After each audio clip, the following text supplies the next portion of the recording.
বরফে ঢাকা দাভোসের পাহাড়ি রিজোর্টে যখন বিশ্বের ধনকুবেরা ভবিষ্যৎ নিয়ে আলোচনায় মগ্ন, সেই মুহূর্তে পৃথিবীর নানা প্রান্তে কোটি কোটি মানুষ জানেন না আজ পাতে ভাত জুটবে কিনা। এই ভয়াবহ বৈপরীত্যের ছবিটাই তুলে ধরল দারিদ্র্য বিরোধী সংস্থা অক্সফাম।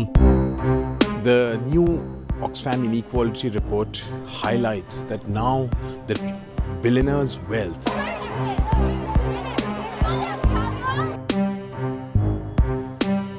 সংস্থার নতুন রিপোর্ট বলছে, গোটা বিশ্বে যেখানে প্রতি 4 জন মানুষের একজন নিয়মিত খাবারের জন্য লড়াই করছেন, সেখানে গত 1 বছরে ধনকুবেদের সম্পদ বেড়েছে আগের বছরের তুলনায় 3 গুণ বেশি গতিতে। সব মিলিয়ে বিশ্বের শীর্ষ ধনীদের মোট সম্পদের অঙ্ক দাঁড়িয়েছে $18.3 ট্রিলিয়ন। শুধু গেল বছরই তাদের পকেটে ঢুকেছে অতিরিক্ত $2.5 ট্রিলিয়ন।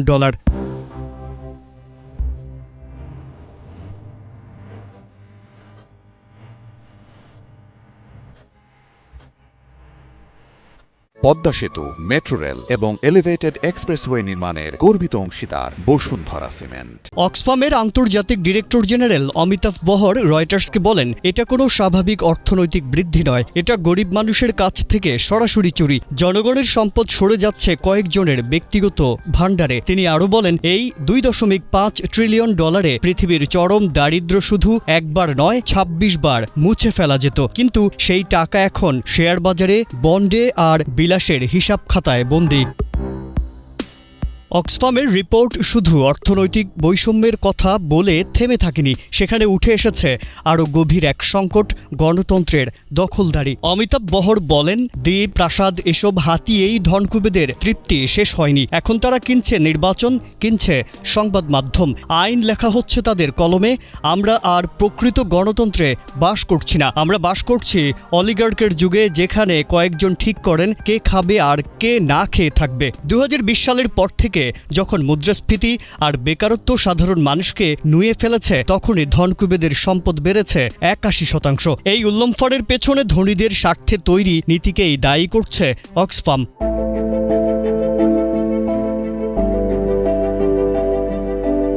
মার্কিন যুক্তরাষ্ট্রের উদাহরণ টেনে অমিতাভ বহর বলেন, ট্রাম্প প্রশাসনের দিকে তাকালেই সব স্পষ্ট। ধনীদের জন্য কর ছাড়, কর্পোরেট ট্যাক্স এড়ানোর আন্তর্জাতিক উদ্যোগে বাধা, একচেটিয়া সংস্থাগুলিকে অবাধ লুণ্ঠনের ছাড়পত্র। এটি অর্থনৈতিক নীতি নয়, এটি রাষ্ট্রের মদদে সংগঠিত লুট।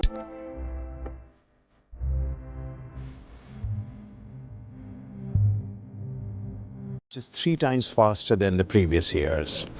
And just to put this in context, that $2.5 trillion Oxfam সতর্ক করছে, এর ফল শুধু খালি পেট নয়, আরও ভয়ঙ্কর। অর্থনৈতিক দারিদ্র্য মানুষকে না খাইয়ে মারে, বলেন অমিতাভ। কিন্তু যখন মানুষ বুঝতে পারে তার কণ্ঠস্বর আর মূল্যহীন, তখন জন্ম নেয় এক অনিবার্য ক্ষোভ। তিনি সতর্ক করে দেন, common people, for average citizens.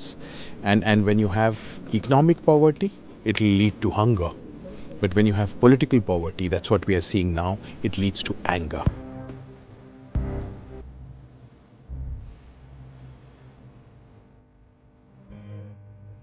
Oxfam আরও বলেছে, বিশ্বে ইনসাফ প্রতিষ্ঠা চাইলে চরম ধন সম্পদের ওপর 70% বা তার বেশি কর, একচেটিয়া কর্পোরেশন ভাঙা এবং নির্বাচনে বেসরকারি টাকার প্রভাব বন্ধ করা ছাড়া উপায় নেই।